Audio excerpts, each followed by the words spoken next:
Well, I'm streaming. So, good morning, whoever's watching. If anyone's watching.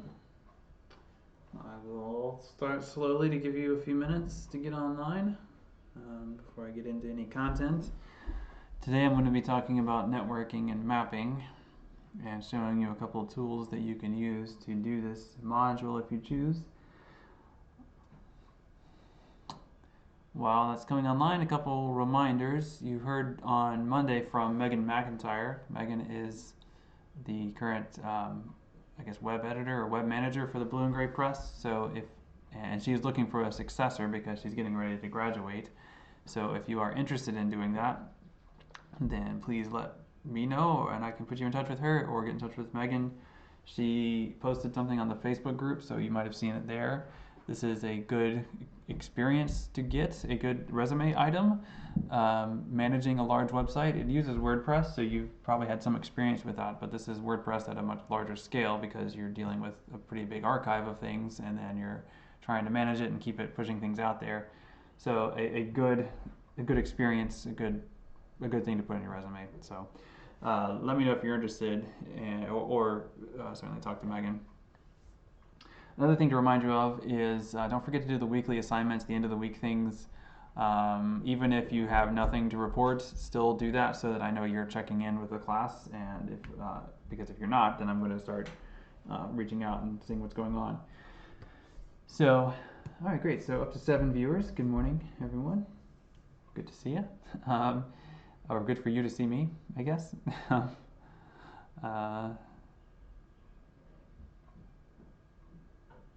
Yeah. So today we're going to be talking about a couple of tools and I'm going to be demoing them, and for the first one that I would like to demo, I am going to need your help adding some data to it. We got a little bit of help from the first section, the 10 o'clock section, but I think we can add to what we did for that section now in the 11 o'clock hour and maybe get a better view of some things here.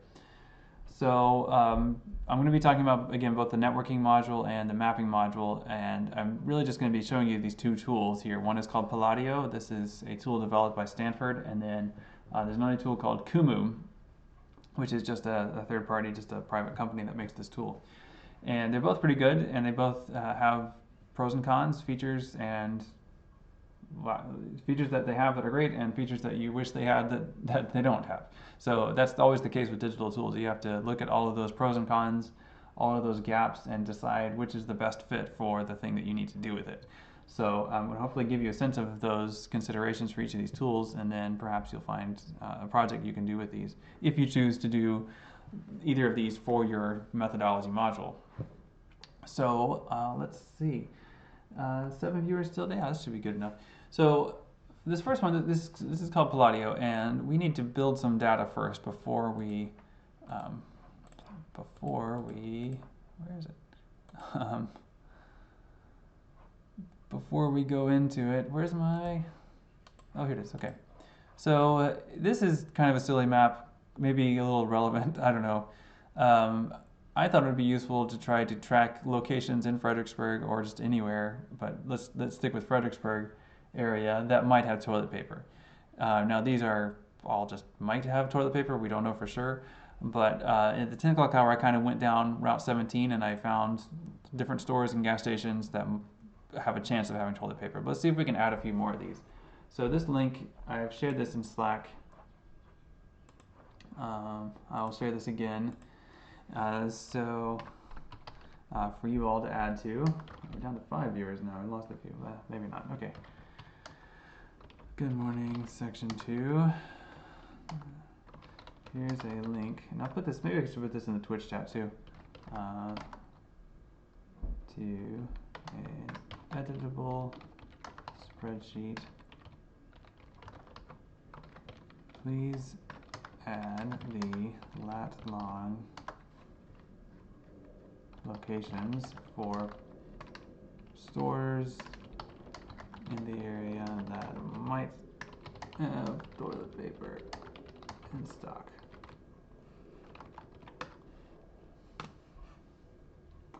And I'll share this here too in Twitch, just in case some of you are only watching on Twitch. That occurred to me.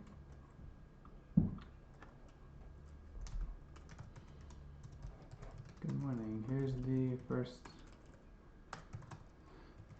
spreadsheet.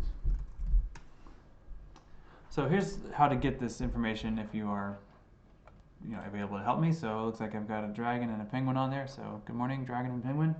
So here's how you can find this information. So look at Google Maps, and of course we're kind of doing what Google Maps already does, but let's take a look at the area just right around campus, and let's see if you can find an area, a store or somewhere that might have toilet paper. So let's go down here. What do we got in the Fredericksburg Shopping Center? So there's a Wise right here. So I might have already got this Wise, but if not, that's fine. What we need is the latitude and longitude location of this particular place. And so here it is, and you can actually get the latitude and longitude from the URL. So I zoomed into it here. It doesn't matter if these are super precise. This is giving you the address information, so it's all the URL is much more crowded now. But the information we need is this right here. So it's a 38.313 something and then negative 77.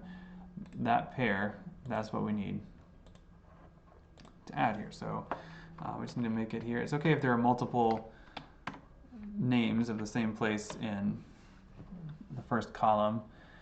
There's several different Wises around town, obviously. There's different giants and whatever. So see if you can add a few. I'll keep adding, and you're welcome to as well. So there's a Family Dollar. I don't know if it's the same Family Dollar.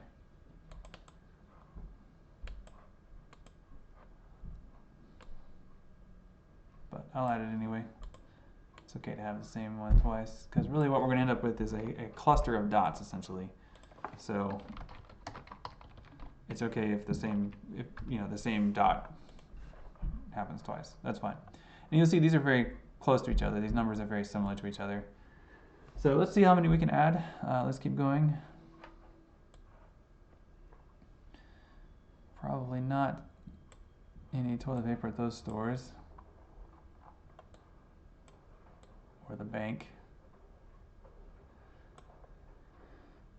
But the Fast Mart and Valero might, right? So let's say, oh yeah, actually, sometimes you click on it and it actually pops up the latitude and longitude like right on it. I don't know why it does that sometimes, but the URL is reliable. It always works. So what is this? This is a Fast Mart.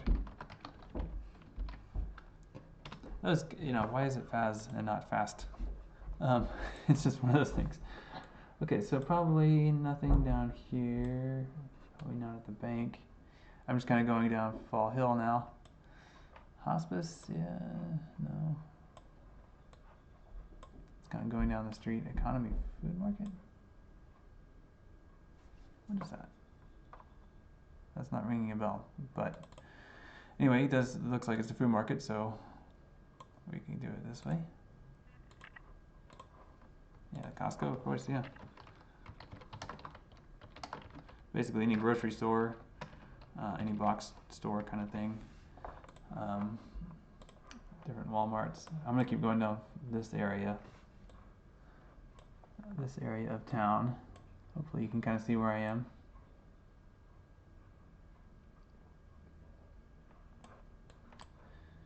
So there's Princess Anne.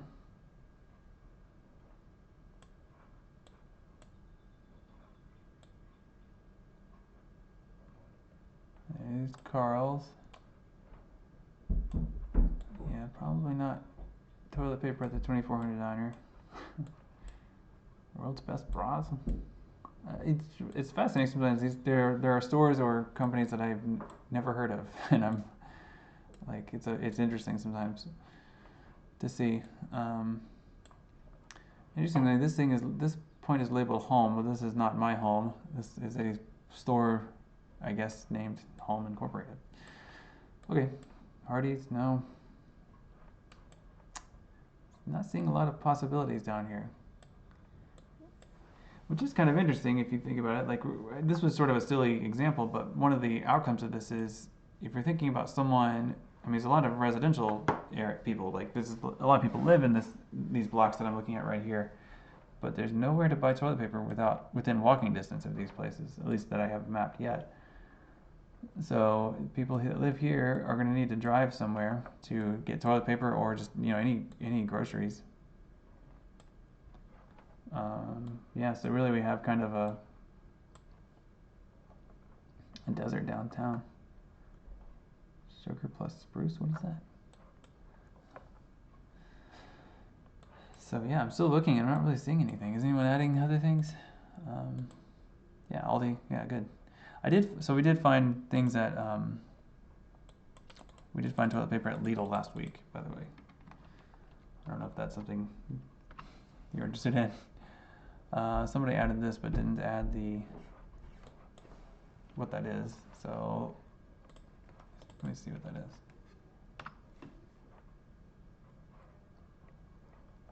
Oh, that's the Valero, I guess. Is that the same? That might be the same thing, but we'll just call it that one Valero. Okay, so there's a few different Aldis. So whichever one you're trying to get there, let's get that completed. So whoever, I guess Anonymous Dragon, I'll let you get that in.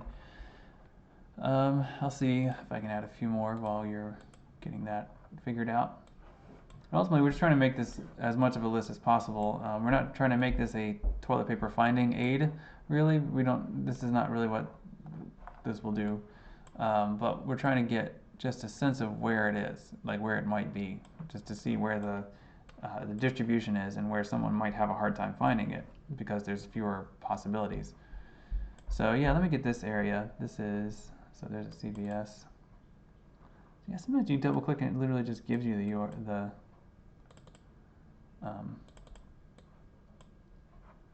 GPS or the latitude and longitude, and then sometimes it just zooms into it. So it's like, what is that? That's just CVS. So I'm gonna go down Chatham here.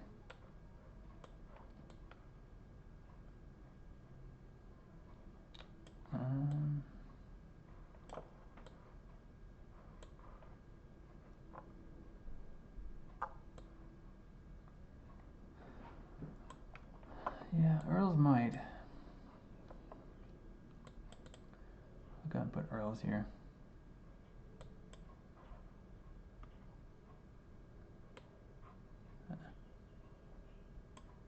Yeah, URL got a little weird there, but Earl's might. They haven't the last couple of times I've been there, but you never know what they're gonna have. So Earl's is great. Yeah. All right. So I think that's about it down this part of town. Okay. So let's see what we're doing. So the Aldi and the Food Lion, Anonymous Sheep and Dragon. Do you want a couple minutes to get that in, or Penguin if you're adding any more? That'd be great. I'll let you get that in. Oh, that's a big grackle. Big bird just landed on the feeder.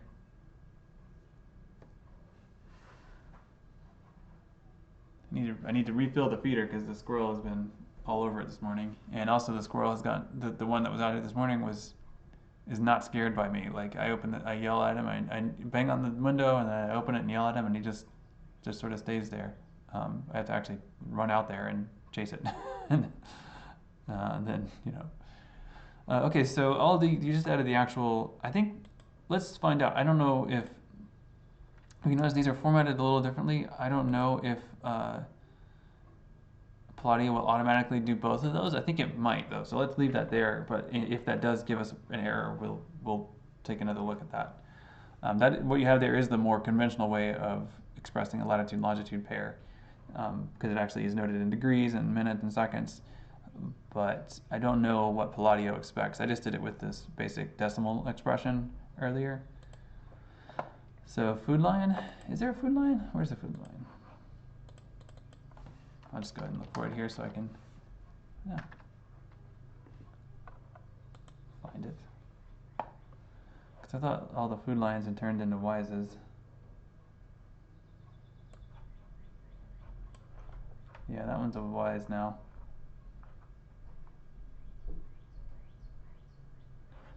Well, maybe we'll leave the Food Lion blank because I don't think it exists anymore. All right, so this is good enough. I think let's take this into Palladio and see what we can do with it.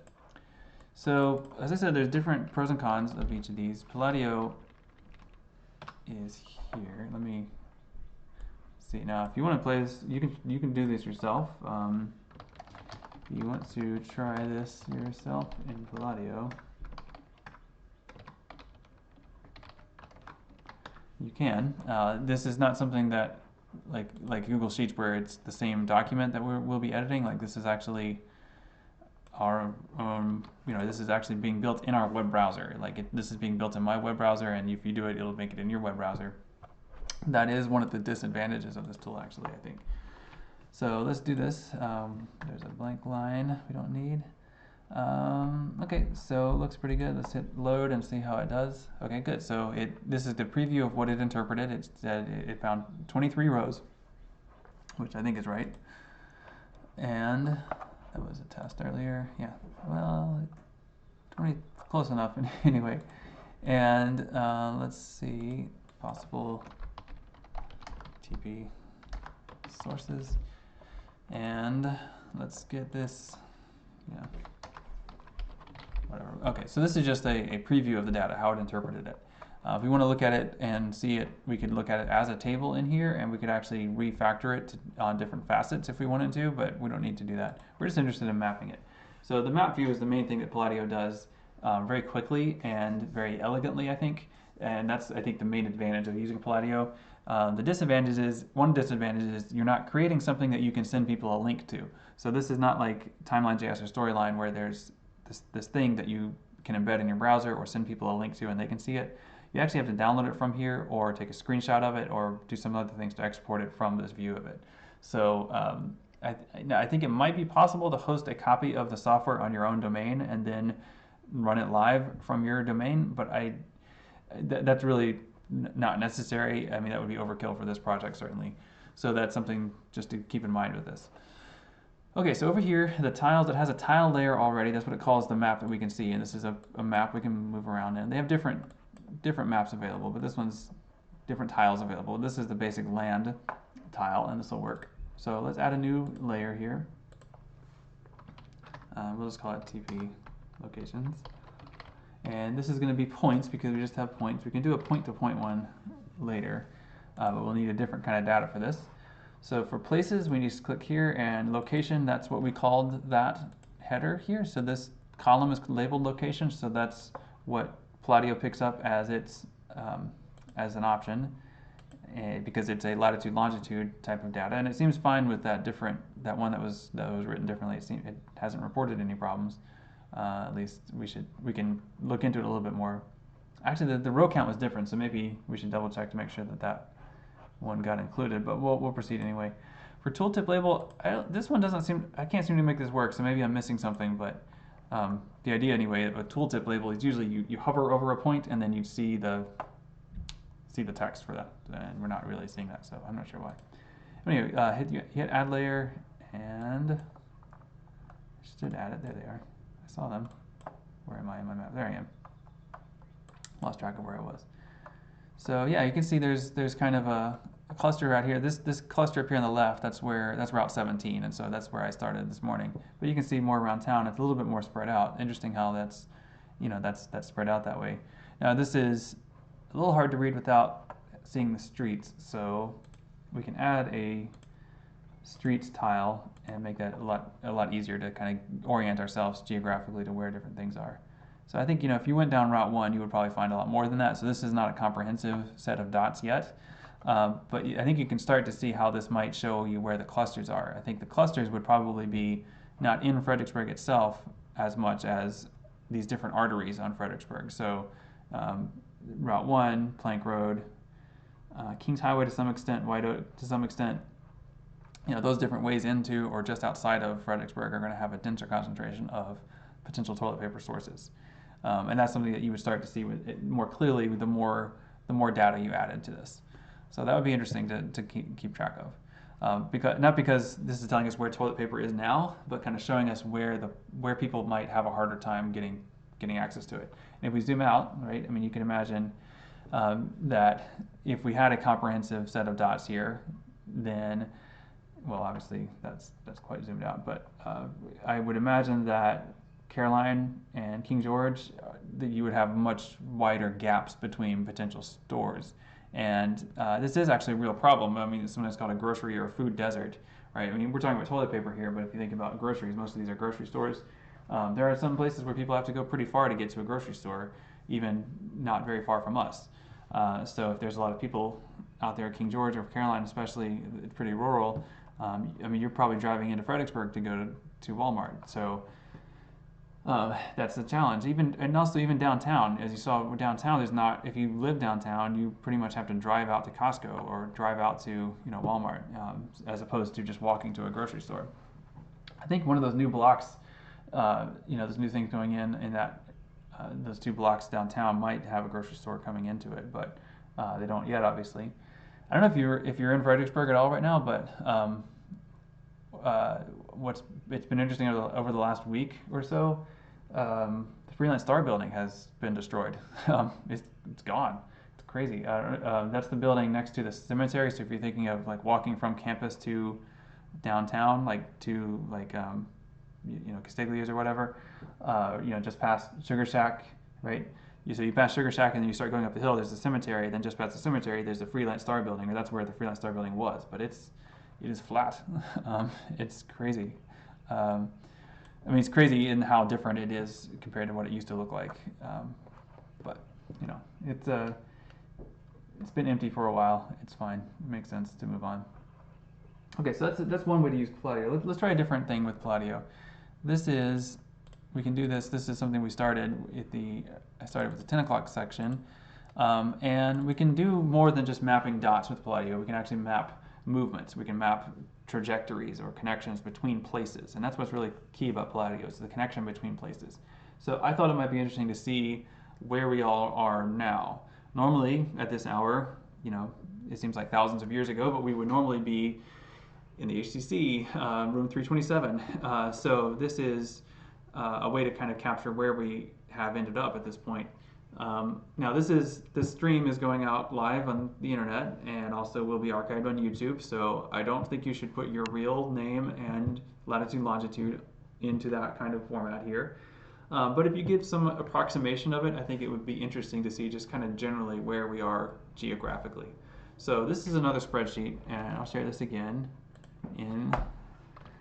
here in Slack, or you can scroll up. It's the same one you'll see. Track to record where we are now. But again, don't put your real name in this, and also don't put your literal house location. Like, you can get the general area, the neighborhood or the city or whatever. I just want to get a general sense of where we are, right? And we've got this right here. We've got a few people that contributed that at the 10 o'clock hour, and so if there's a handful more of you that can add that now, that would be great. I'm going to delete that empty row. Just, a pseudonym. If you can't think of a pseudonym, just put a number. Like, it literally doesn't matter. The point is just to have a different entry there and then a different location there. Then once we have these, we'll create another Palladio visualization of these, and it should be interesting. Or it could be interesting. I don't know.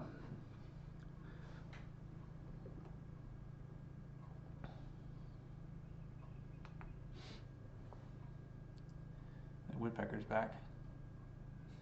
I see there's 2 woodpeckers. I see them a lot on this bird feeder. I think they're downy woodpeckers. There's 2 different kinds of woodpeckers that look similar. There's a downy and a hairy. I think these are downy because they're smaller, slightly smaller. Like, they look very similar. Like, if you look up a picture of a downy woodpecker and a hairy woodpecker, pictures look almost identical until you start looking closer at them. The male has like a red dot on the back of his head. This is the one I'm looking at now, is the female, because she doesn't have the dot. So anyway, but I've also seen a red-bellied woodpecker. Those guys have like a red stripe going down the back of their head, and I think it also lives in our yard, although I haven't seen it for a few days. It was banging on my gutters, like it was banging on my house, like just like da-da-da-da-da, super loud because it hit, it's the gutter, and so the sound echoed on the metal and kind of vibrated the whole house. I was like, what are you doing? That's not even, you're a woodpecker, not a gutter pecker. But it was startlingly loud. So I went out and chased it off. But anyway, I've had to chase a squirrel a lot, so the bird feeder is empty. I don't mind if the squirrel eats. It's just like it messes with it, and then it like swings the bird feeder, and then like the seed goes everywhere. And I guess the birds can eat it off the ground. That's fine, but it just sort of makes a mess. And it's like wasting my bird seed. Thankfully, bird seed is not. It's not like super expensive, but it's still like, I bought it for the birds, not for the squirrels. Okay, so Oscar, KB, Eagle, Potato. Thank you for adding your locations. A few people still working. Siobhan, how do you story map and how to put pictures on it? I can try. Maybe I'll pull that up while people are still adding their locations, Siobhan. So let's take a look at story map real quick. You said story map, right? Yeah, story map.js. All of these things have very similar names, so let's see. Yeah.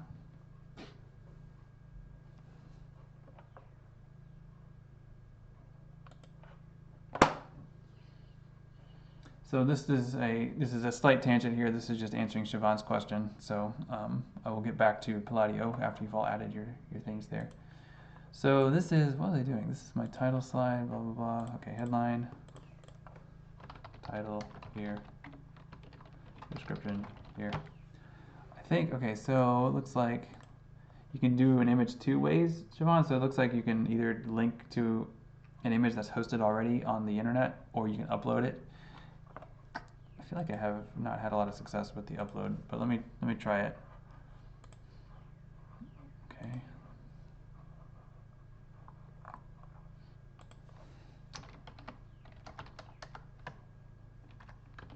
This seems to be okay.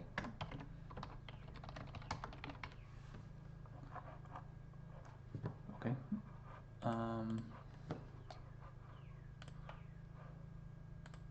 See what it looks like.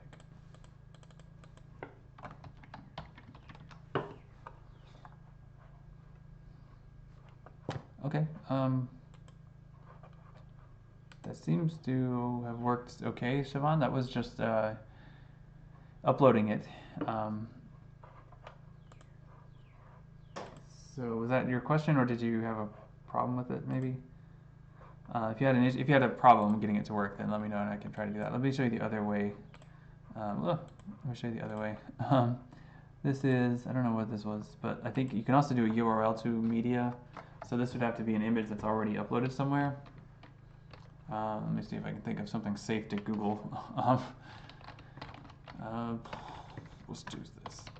Let's just go to images and then let's just University of Mary Washington. Let's just look for, this should be safe, right? Okay, so you have to link to an image that it wouldn't be a Google search result. Some people, they think this is the URL to send. This is not going to work. You have to actually link to the image itself.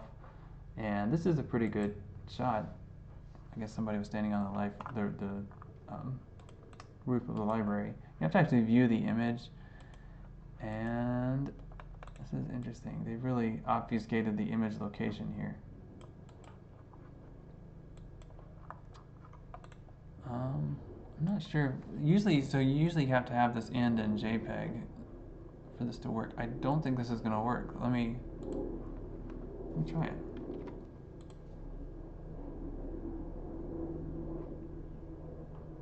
Yeah, it should be showing up there, and it's not showing up. So basically, I'm looking for a hosted image, and I'm basically hot linking, and hot linking is sort of frowned upon. Let's look at a different one that might work a bit more easily. So this is the web page. Let's say I wanted to link this one. This is a nice image. You need to actually view the image by itself. Yeah, here we go. So this is, so it ends in JPEG. In other words, this is a URL path to this specific image file, and that's what I should be able to load here. Yeah, yeah. So that's how you do it for if it's linking somewhere else. But you have to make sure you give it a URL that is going to work as an image, and that's .jpg. So Siobhan, hopefully that answered your question. If there's some specific image you're having a hard time with, then let me know, because there might need to be some specific troubleshooting for that. But let's look at where we are now. Let's see how you all are adding to that. Oh yeah, great, thank you. So A couple of blank rows, but that'll be okay. Let me just, Wildcat, hello Wildcat. You're gonna need longitude too, Wildcat, whoever you are. You looks like you've got or anonymous Kraken. You've got part of it there, but not all of it. Just fixing a couple of typos in here. You don't need the zoom location. Okay, so the location then value, the idea was that you could just copy this one down into each of that, because that's the HCC location. That's roughly the location of room 327 actually. So that's kind of where we used to be. So let's see what this looks like on a map. And this should work. I may have to clean this up slightly, but let me open it up in Palladio. And of course you can try this too. The same link to Palladio will work. Let's see what this looks like. So delete the empty rows there. Everything else is probably fine. So let's add this in. Why is that red? Is that saying it had a problem? Oh, I didn't like that version, or that value. I didn't like that value. Okay, well we can convert that, right? Let's see. Let's go back here. Let's re-import that. It did not like the degree thing. It probably said the same. Probably had the same issue before, but this will probably work. Although it's probably it should be -77. Okay, so let's see if it likes that a little bit better. Doesn't like somebody's pseudonym.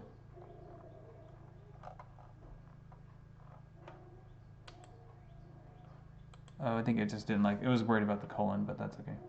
All right, good. So this is our data. This is where we are now. This is just the name of the project, and this is the name of this table. You're naming both of these because you have the option to add multiple tables, but this is why it seems odd maybe to add both. But let's map it. So we have, of course, the land, and that's probably good enough. Let's add a data layer, and this will be our journey. I don't know, whatever you want to call it. And you notice here, this is a map type. I can switch between points to point to point, and that's what we're interested in here. When you do point to point, you have two selections to make. You have a source and a target, and we're going to start with the location then, which is what we called it, the HCC, and then the location now as the target. And then let's just make it blue, or purple's good. Let's make it purple. And we do want to show the links, so let's add the layer. Great, so as you can see, we've got, oh, interesting. So we do have a pretty good spread. We've got people in lots of places. Many of you are kind of generally near, in Virginia, Maryland. I think that's Baltimore. And then it looks like somebody's all the way up in New York. And then someone is way out in California, I think. So, great. Yeah, really interesting to see how far distributed we are at this point, and yet we're still together, right? That's the great thing about the internet. It lets us be together. But interesting to see how we're distributed, and some of us are very close. I think that might be me actually. That little dot to the right. I put myself in here as Professor Willow, so that's roughly me, I think. But everyone else is farther out than me. Pretty interesting to see how that's spread out. This is the kind of thing I would do, like in a face-to-face version of the class. You could all, at a table, kind of get to know each other by talking about where you're from or places you've been, maybe, and then you can map it all together. People, when they've done this kind of project, they've done that kind of thing, like mapping their own places they've visited or countries they've visited or vacations they've done. That is a valid kind of thing to do with this. But I think if you can find something that's critical in the sense of addressing a problem or explaining something, that's really more closely aligned with the intentions for the module. Like the idea of methodology is that we're using a digital platform to solve a problem or answer a question. So what are some problems or questions that could be addressed by a map?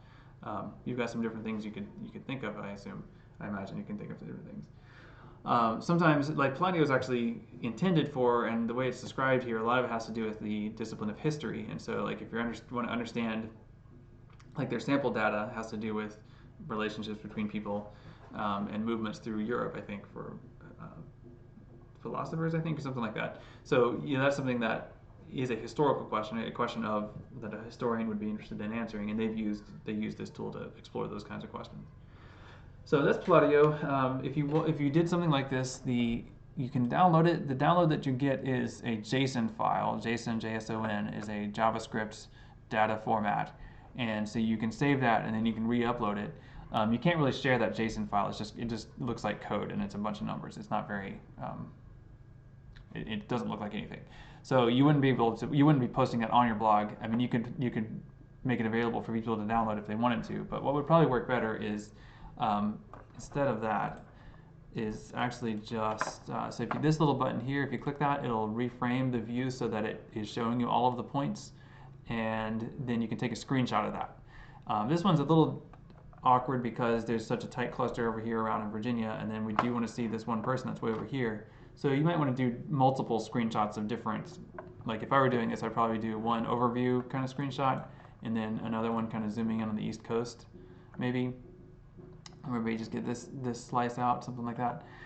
Different things you can do, obviously, but you just have to do a little bit more kind of creative work as far as getting it out from Palladio if you want to do that. Okay, so if you do have questions about Palladio, feel free to ask, but I want to move on to another tool, at least to demo how to use it. I don't have kind of a pre-built interactive crowdsourced example to work with this, but I think I can still show you the key features of it. This is a product called Kumu. Kumu.io. It's a strange name. I don't know where that word comes from, but it's a way to understand relationships between things and find connections that you didn't realize were there. So a thing that I tend to do, or I recommend students do whenever they're trying this out in a face-to-face classroom, is at the tables. As you recall, with HTTP 327, we have the tables, and you could talk to each other at the tables. I would have you all do something like talk to each other and find your connections. So maybe make a map of, sometimes people have had like different, like they've mapped roommates, or they've mapped classes they've taken, or clubs they're in. And once you start saying like, oh, I'm in that club, and oh, I'm in that club too, and then you find out, often students will find that they're connected in more ways than they realize. And that's a good sort of icebreaker, getting to know each other kind of thing anyway.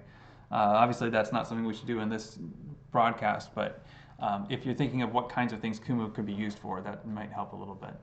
Let me show you. Let me just make a new project and show you a demo. A demo project. I have lots and lots of demo projects because I demo this a lot. Just another one. So go ahead and create it. So the thing I like about Kumu, one thing I like about Kumu is that I think several things about Kumu, but if you're kind of figuring out your data, like your network, if you're trying to explore it as you go, this is a good place to kind of do that step by step and kind of element by element. If it's something you already know, like if you already have all of your connections and your elements figured out, I think it might be faster to actually construct that in a spreadsheet first and then import that spreadsheet to Kumu, which you can do. But let me just show you the basics of it here. There are different styles of map that they can do. This is a little confusing because this is the word map, and we were just doing map. What Kumu calls a map is not a geographical map, not like we saw with Palladio where we saw land and streets and stuff. A map is just what they would call, that was what they're calling a network visualization, and so we can do that here. But just to be clear, this is not a map in that same sense. But another demo. And again, I'm just gonna, you have to make an account with Kumu. It's free. I mean, there's a free version and then there's an upgrade you can pay for, but it's one of those kind of things. But the free version is good. Like you can do pretty much anything with it. Okay, so the things that you do with it, you add things. So this plus button, you can add elements and connections. So I'll just do a quick, family tree kind of thing. So that's me. And these are elements. We'll do I'll just do my family. So I'll just do initials, right? Because this is going on the internet, and I have not asked their consent technically. So that's my wife's initials, and then I'll do my children. And you can see this map is set up so that I can position these. That is one of the options you can set, is that letting the elements find themselves and letting them move themselves around. I'm not trying to connect yet. I want to add an element. Daniel. These are all my. I can say their names. I guess it doesn't matter. Serena.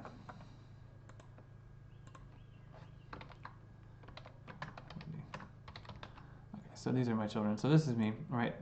And so, yeah, those are my kids. Yeah. In fact, let me turn off the. I don't want to use this template anymore. This is the advanced editor.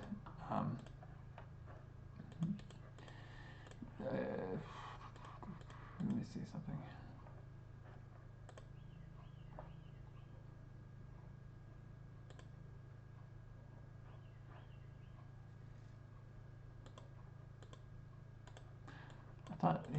I thought the default was that the elements position themselves, but they are not currently. So maybe they've changed the default, or maybe I'm misremembering.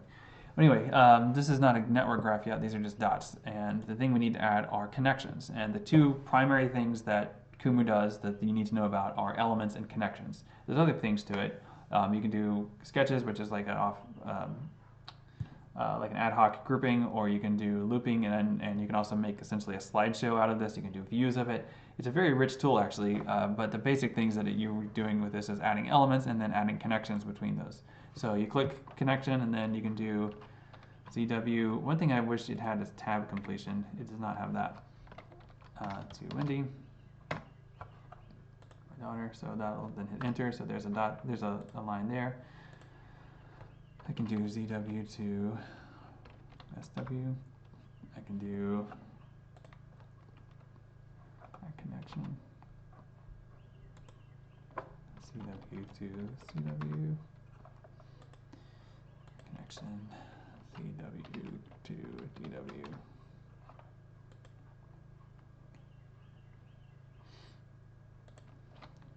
CW to Serena. Okay, so those are the connections. I mean, obviously, I'm connected to my family members, but one thing you can do is you can have different types of things. So you can have, so if you click on that, then the thing on the left there changes depending on what you've got clicked on. So here's, this is me. You can add text here. You can also upload an image.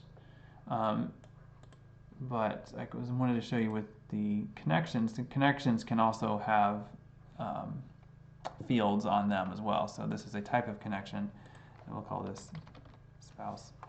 Spouse is a weird word, but that's the idea. You notice that there's an arrow between me and her. That arrows don't really make sense, honestly, but as a relationship of spouses, if anything, it would be maybe an arrow going both ways, but it's really not that meaningful. Like, it's not like I lead to her in some way, so that's something that doesn't really make sense. You can switch it, it looks like, or you can just make it an undirected connection, and then that accomplishes that same thing. But I guess you could say that our relationship led to these 4 people, so that might be a thing we can map as a connection. I don't know.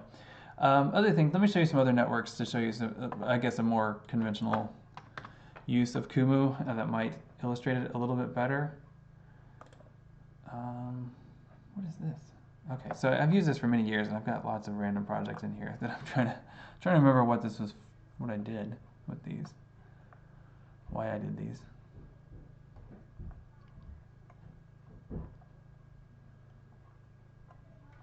So one of these I can show you is going to be very, very large. Is it this one? This isn't. I don't think this is it, but triads. What is this? This is nothing apparently. Okay. Let's see.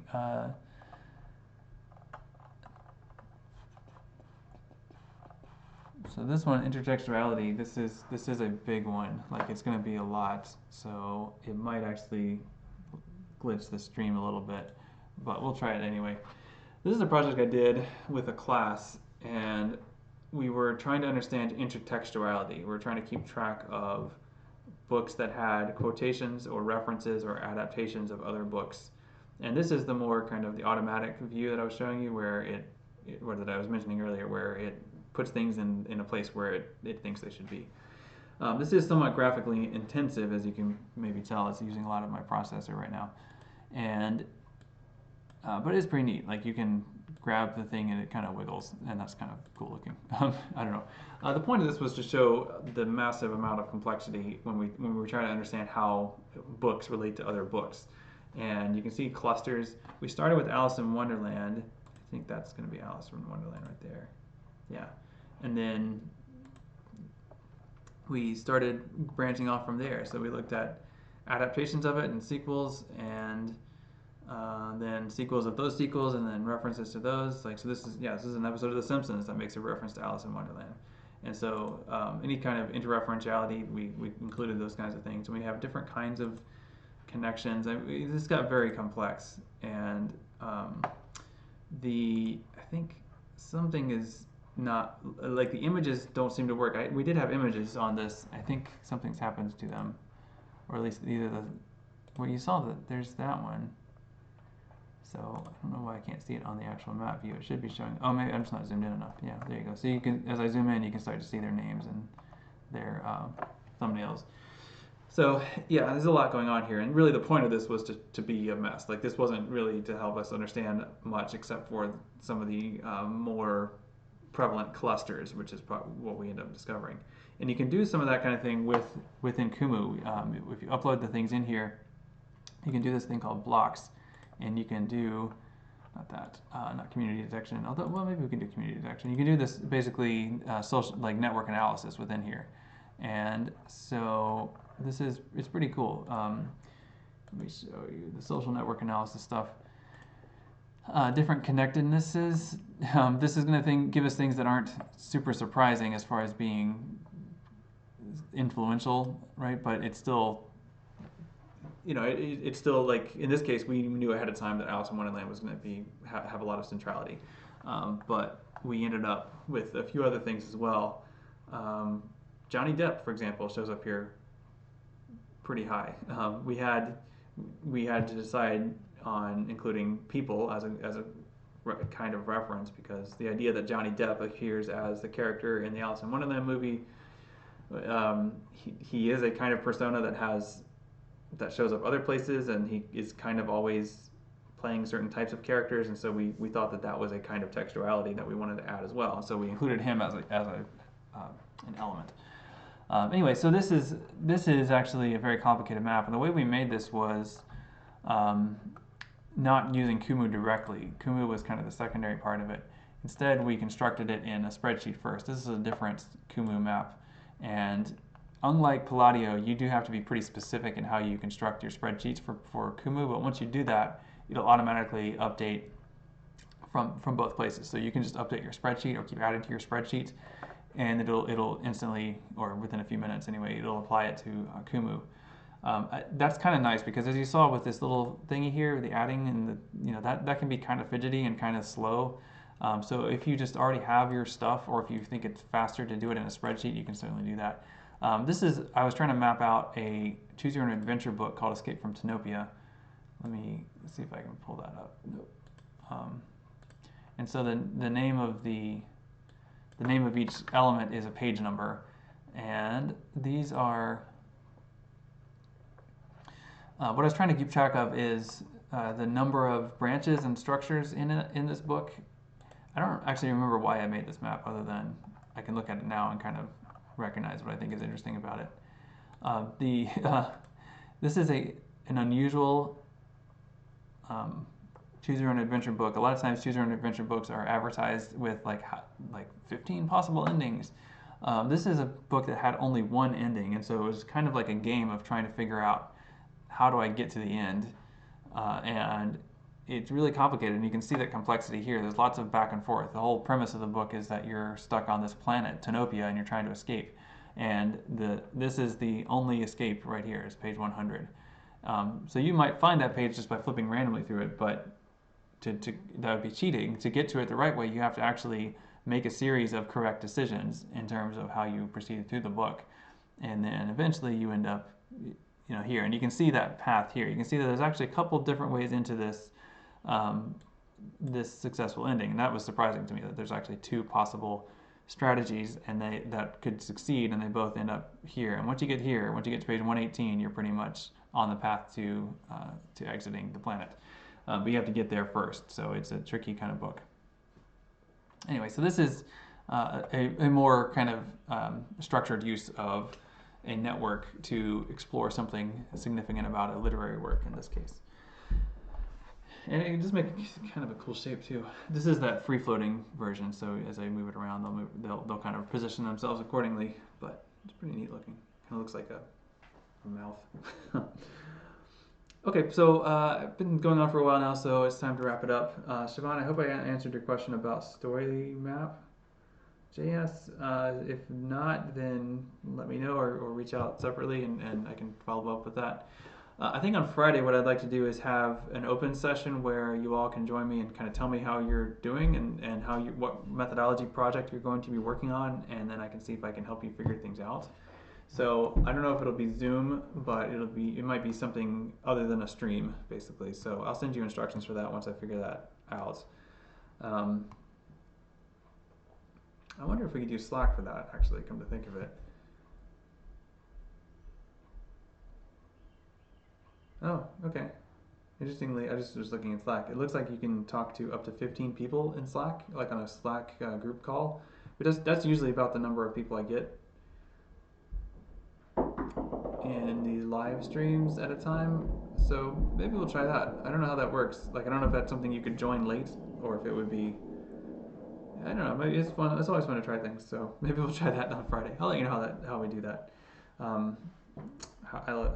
Maybe I'll experiment with it later. So, okay, great. Well, I'm going to wrap it up. If you have any questions or would like to run something by me, then you'll hopefully know how to reach out. Also, just a reminder, I guess, registration is next week. Some of you are my advisees. I am your advisor, and I've been reaching out to you. So make sure you are ready for registration because it happens next week. Summer registration is open now, but we're talking about fall registration that happens on 4 days next week, and it'll be kind of fast-paced, so make sure you're ready for it. If you have any questions about that, let me know. Even if I'm not your advisor, I'd be happy to advise. Okay, so people are dropping things up above me, so I better wrap it up and see what they're doing. All right, well, thanks for watching, and have a good afternoon.